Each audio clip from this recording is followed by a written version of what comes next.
on and get to Nimesh for today's D Street Chatter. Nimesh, a new week. What are you picking up?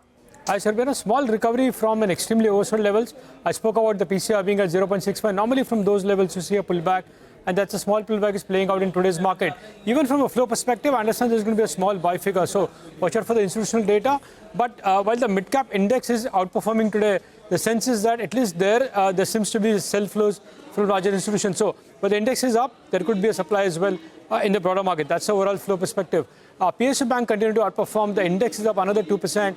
And in general, the PSUs is a space where that's well bid as well from larger institutions, which means there is buying interest from larger FIs as well as domestic funds into the PSU stocks in the last couple of days.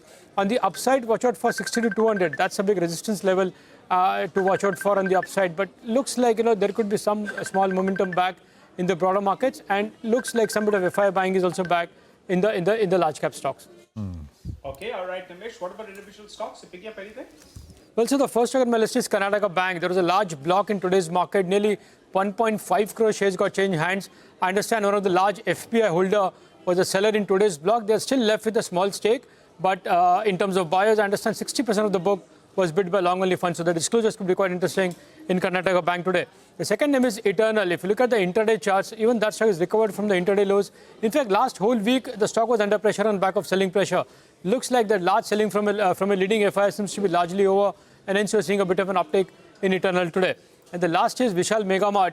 Well, the numbers are yet to be out, but I understand post-earnings, you're going to see a large block in Vishal Megawatt. So that's something to watch out for. In fact, in general, now that we are heading towards the fag end of the earnings season, the QIP launches, the blocks are going to start very soon in a lot of the mid-cap names. All right.